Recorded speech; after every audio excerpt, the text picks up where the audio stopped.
always felt that the utility industry suffered from a lot of utility companies being too transparent and too invisible.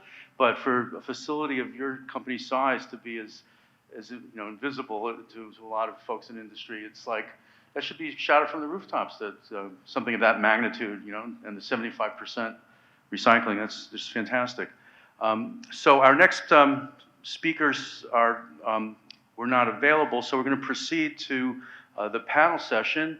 And I feel I was a little remiss. I'd like to read the bios of our last two presenters and then also of our esteemed panelists as well.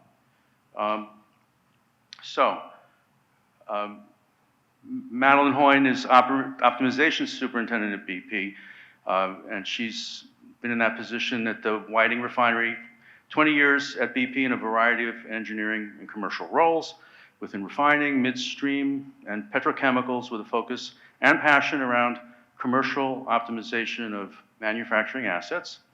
And Vijay Kamineni, Chief Innovation Officer at Logan Aluminum. And Vijay joined Logan in 2009, leads the organization-wide transformation activities through process innovation, digital initiatives, and Smart Industry 4.0 initiatives.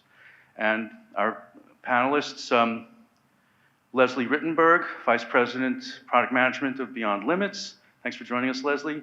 30 years of experience in power and oil and gas industries. And prior to Beyond Limits, she held leadership positions with a major oil and gas company for multiple refining assets, as well as their corporate downstream technology center, where she led the development of their downstream manufacturing digital strategy.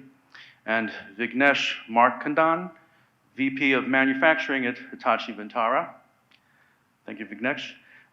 And he has more than 20 years experience as a technology leader and business executive focused on developing practices to drive business success in manufacturing, industrial, retail, and consumer markets. And before joining Hitachi Vantara, Vignesh was the GM at Wipro Technologies manufacturing business. I guess I can kick off with a question and then ask our audience members to think what they'd like to ask. Like Madeline, you mentioned significant learnings for operators in this whole process and journey, and obviously we all like to have that threefold balance between people, process, and technology. I think about an example from a large investor-owned electric utility in the U.S. where reporting requirements prompted them to improve on their field force management, work management system, and so when there was an electrical outage, they used to just report in the older system, check a box, squirrel they caused an outage, a bird caused an outage. Well, the reporting requirements changed, and if you, in the new automated system with the handheld mobile field device, if you check squirrel, fine, you're done. If you check bird, you have to then identify which kind of bird, because certain birds being, having a fatal electrocution of a bird, some species need to be reported. I mean, it's a regulation, right? So guess what? The next year, all of those animal-based outages were squirrels. Somehow the birds just stopped showing up, right? So how do you build processes so that it's equally easy for a line worker who's in a hurry, right, to give the good data in that situation? That would be one of my questions for our panelists.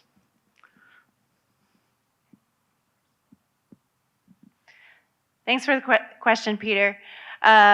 So, I think one is and I mentioned this a little bit in the talk, it's a transformation and it's a cultural transformation. So it's not going to happen overnight. Now, in that case, it's a regulatory reporting requirement, so you kind of need that to happen pretty quickly.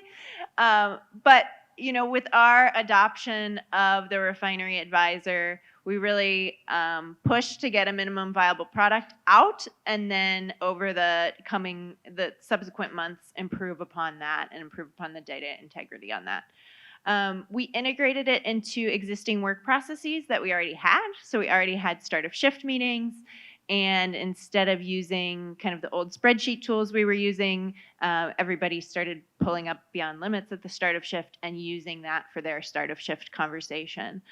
So integrating kind of tweaking your existing work processes to integrate the new tool or the new data, I think is one way you can be really successful. But to some extent, being patient and kind of nurturing that cultural change is really important. And then continuing to work with the software providers to improve upon the product. One of the things we're talking about is like an ops chat functionality where ops could provide feedback on why they're not able to achieve a certain objective, and that's something we hope to develop with the Beyond Limits team by the end of the year. So I guess maybe a kind of a three-pronged approach. You know, give yourself some patience. You're trying to make a big cultural shift. Try to integrate into your existing work processes where possible, and then continue to work with the vendors, providing user experience feedback and improving upon the tool.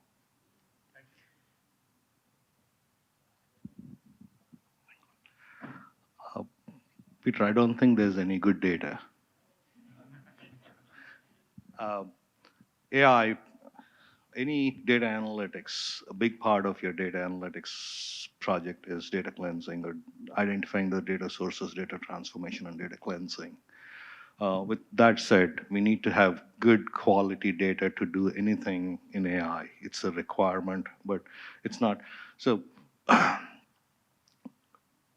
digital transformation, we started the first 2 years thinking it's technology and implementing technology. Digital transformation has less to do with digital technologies and more to do with people. Like Madeline said, it's more people science than technology. Technology is the easy part. So in your example of data collection, you get the best quality data if we don't ask anybody to collect it, if it's generated data. So it's not always possible, but wherever possible, you get better quality data if humans are not in the pipeline. When we look at, similar to what Maroon is doing in her role, when we look at a use case or an opportunity, we look at the people who are going to use it and see if it's net saving them time. If it is not saving them time, they won't adopt it. That's why we called our project Human-Machine Rebalancing. We're rebalancing the work humans do to machines doing. We started with a bad name, and then we corrected it, but I won't go there.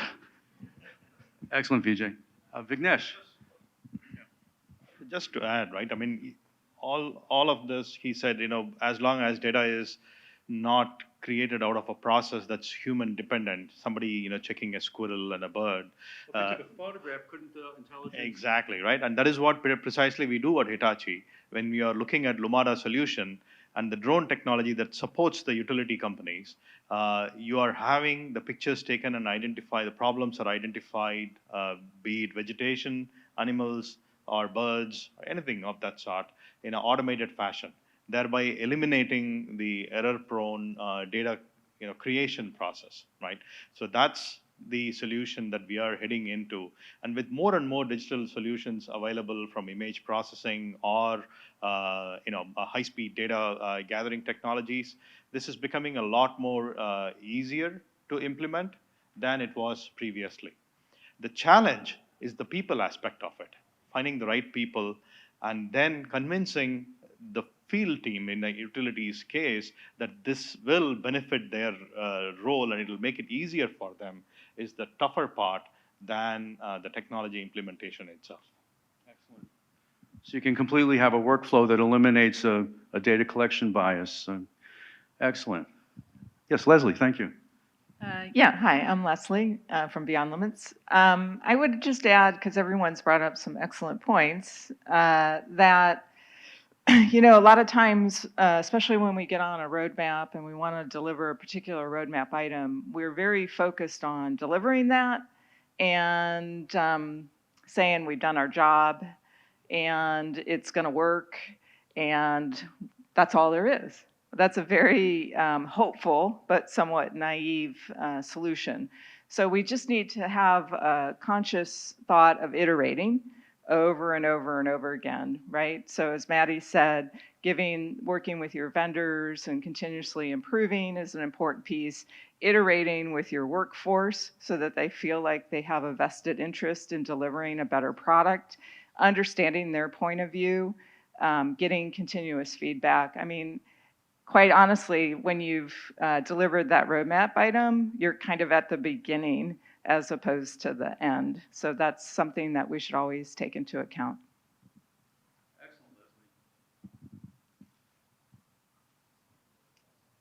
So when we have this, oh, excellent. I'd rather hear you than me. You're more interesting. Thanks. Hi, I'm Nathan from Owens Corning, and I like the consideration of the iterative learning process. But I think something I see us struggling with is perhaps we took a less than ideal approach at the beginning, and we're trying to iterate it and make it right. And with the human element and the engagement being so important, we struggle to keep it as we struggle with that iteration process. And you can only fail so many times before you lose that engagement and lose the belief that it's going to work. So I don't know if anybody else has had a similar experience or struggle with keeping that engagement over a longer period of time. If you're struggling to implement, be happy to hear about it.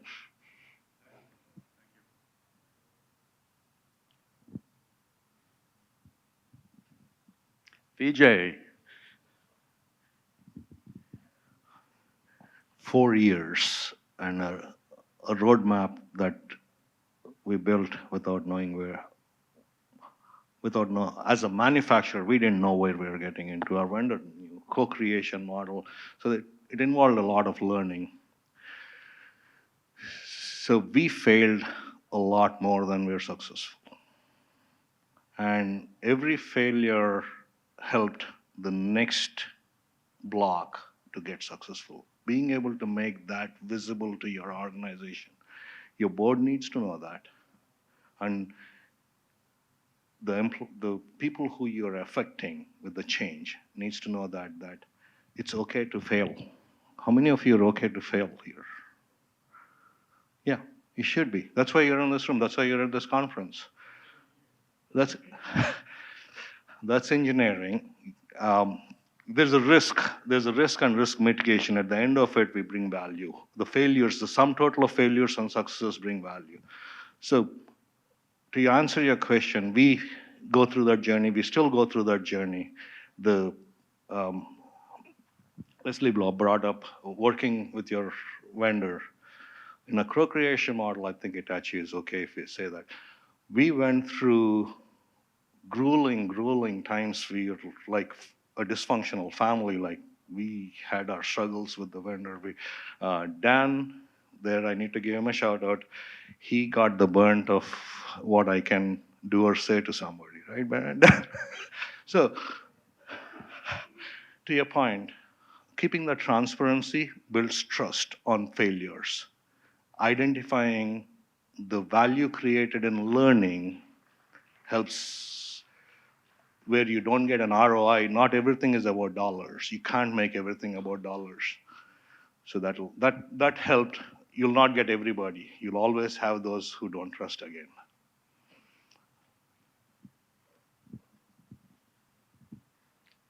So, I should say, like Vijay mentioned, I'm standing on Dan's shoulders, right? Dan, yeah. So it's people like Dan who make it work, right? The first 2 years, it was a lot of struggle in terms of getting everything working, because as Hitachi, we are not manufacturers of aluminum rolls or any of those. We know the technology. We know how plants operate. We have people who can understand, when explained, how a plant operates, right? It's that finding the right people on both sides and then making it work. The use cases, some of them, initial use cases, they are not in use anymore because the problem has been solved, or we never solved the problem and the problem vanished by the time we could solve it, right? So it just became irrelevant at that point in time. It's the vision that Logan Aluminum, Vijay and team had, and our ability to stick with and execute and the resilience to the vision, staying through with it, right? Even despite the failures. He could have lost the job multiple times. Luckily, he's still here, and we are still working with him. It's interesting. I mean, there is a tremendous bias in our culture towards success orientation, and this is tangential, but I think important. I was talking to a writer. I had happened to have walked through the self-help section of a Barnes & Noble before meeting with this writer I was having coffee with, and I said to the writer, you know, and she was formerly an English teacher, I said to her, you know, how come there's all this like success literature which assumes if I do what that author of that book did, I'm going to be successful? I said to her, there's not enough failure literature. You know, we could learn from other people's mistakes. Remember, she was an English teacher previously. She said to me, there is failure literature, Peter. And I'm like, what is it? She said, it's called the novel. But we need industrial failure literature, right? We need to encourage experimentation. I mean, here's a question about our exact topic here. What I'm seeing with these 1,000-fold, 10,000-fold increases in amount of data is an architectural shift, which you've all probably seen as well, which is instead of each of these enterprise applications or siloed applications where you're writing integrations the way we used to, or APIs, now it's like the data is becoming central and you have a stream of processes for real-time activity, and you're not letting it's almost like a shift in the master-slave relationship, if you will, electronically, right? What it used to be, the data was slave to the apps, which were master, right? And now it seems to be reversing. I mean, does anyone want to comment on that? And how do you do that? And how do you cross that chasm in a couple of small steps? I mean, that's a tough one, right? Is that a hot potato?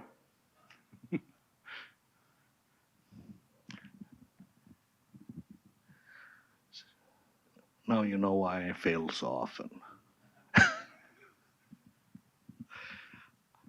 So, that paradigm shift in not just the app, machines create data in manufacturing, right? And automation folks, if anybody dealt with an automation engineer, they own that data, and you should not look at it. Because I need to know what the data is telling before you can see what the data is telling. So data being central, you saw that in the picture, and that's a cultural shift, like Marilyn said.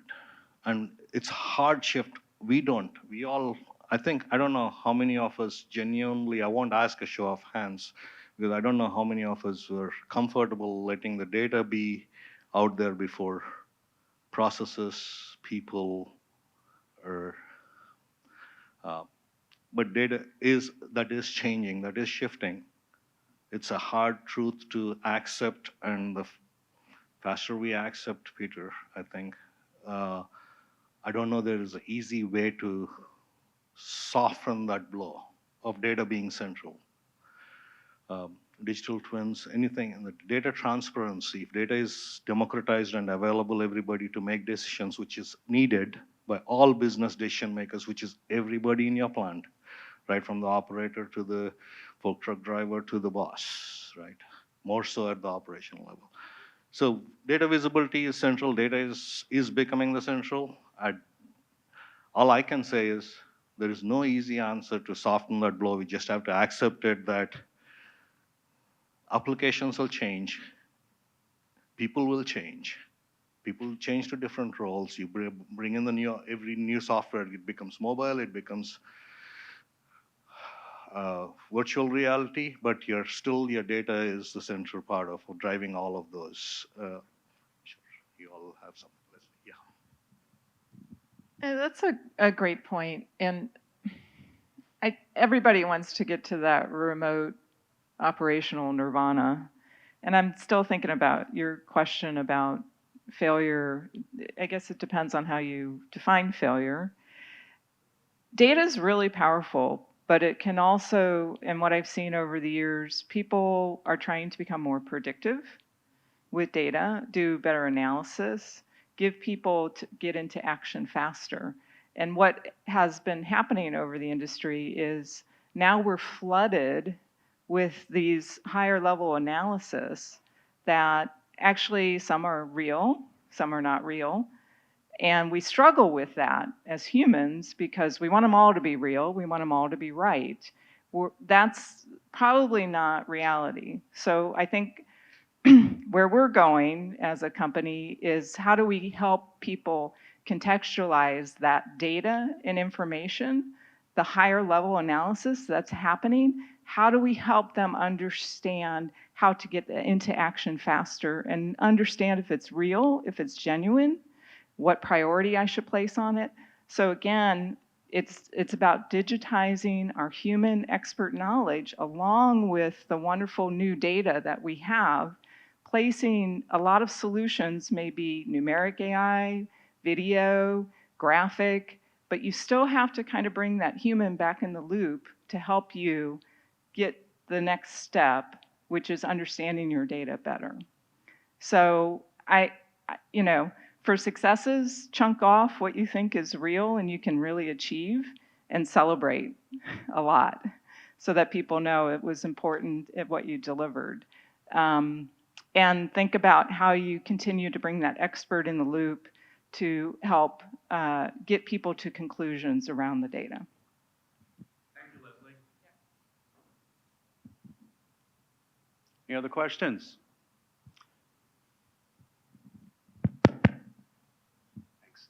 This is a question for Madeline. Do you track a KPI for how often the operators follow the advisor? And if so, what was it when you started and how has it evolved? It's a great question. We track target adherence. So we track how often things are read, which should mean that the operator should have an action that they can take. But there are things that are kind of recurringly read. So we don't track exactly what you're asking. It's a really interesting point. Like, we could track the time duration from when something goes red to when it goes back green. That data is available, but we haven't looked at it in that way. A lot of what we've been doing now is like, it's red, it's recurringly red. Why is the operator not taking that action? And in some cases it's, oh, we didn't see this constraint when we built it and we're gonna add that and improve the guidance going forward. So some of it is a bit of continuous improvement. And also we're trying to empower that shift supervisor who's kind of like the first line leader in the operations team to drive that conversation with the operator. So it's not always like the engineer or the kind of higher level management that's having to do that, but enabling the front line to do it. So I don't think I perfectly answered your question, but a little bit of context there. Yeah. Do you think the impact has motivated them to do better? Yeah, for sure. I mean, it's kind of like if you turn anything into like gaming, then people want to perform and measure it. Steps in a day, right? So being like super clear on the red, yellow, green and talking about how many reds you have in your unit at the start of the shift, I definitely think that's been motivating for people. Also, like what we had before would be, like we have one target, like hit this rate on the unit. Well, that might not be possible because of other constraints that are occurring. And now we're presenting a much like smarter objective to the shift team. So they're really engaged that like, oh, this is so much smarter than it was before. Like it's actually reflecting what I can and cannot do in my unit. And I think that's been really helpful to get the engagement and kind of participation in the process.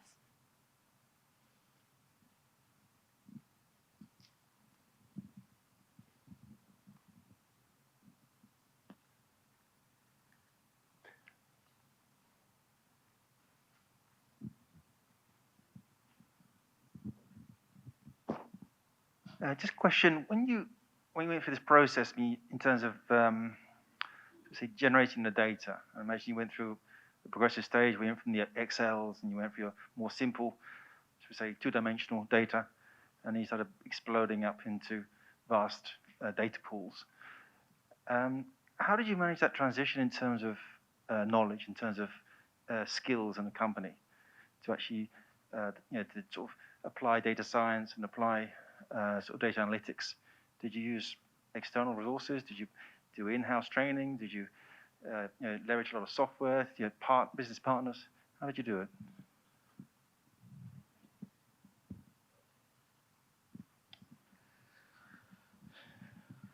We struggle with that.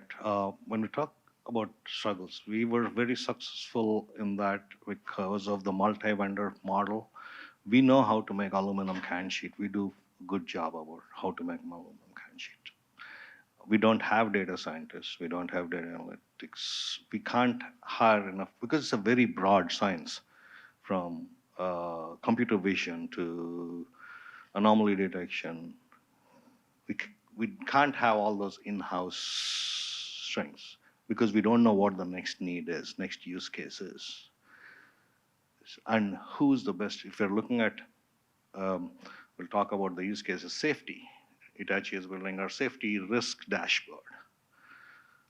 It's a leading indicator of how risk changed in a specific area of the plant based on weather changing, whether it's raining versus outside. If you have fork trucks going in and out, taking 70,000-pound aluminum blocks, whether it's raining or it's dry outside, has a lot of impact on that. So as a manufacturer, we did not try to solve that problem. We depended on a vast pool. If you saw, our central data lake goes up, and from there, anybody can plug in and help with the analytics part of it. That's democratized. It's not a single vendor model there for us. And it's not in-house. I can train somebody for 6 months, 1 year, and Madeline hire him or her, right? And then I go back to training. For a smaller manufacturer, we need to have enough information, and we need to train our folks, our process folks, not specialized data scientists, to have enough knowledge to communicate with the specialists, to be able to talk to Leslie, talk to Hitachi, talk to Aman, whoever that data scientist is, and get the value back to the organization. That's the approach we took. Hope I answered the question.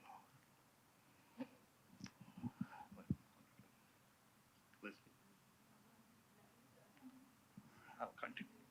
Well, it does sound like that is a strong testimonial to the power of a community, such as we're building and have built here, of sharing, digital transformation insights and best practices. And, I'm not going to be any more self-serving than that because there's other people who do it too. But we firmly believe in getting best practices from different industry, those experts to talk to each other, and it's all goodness that way.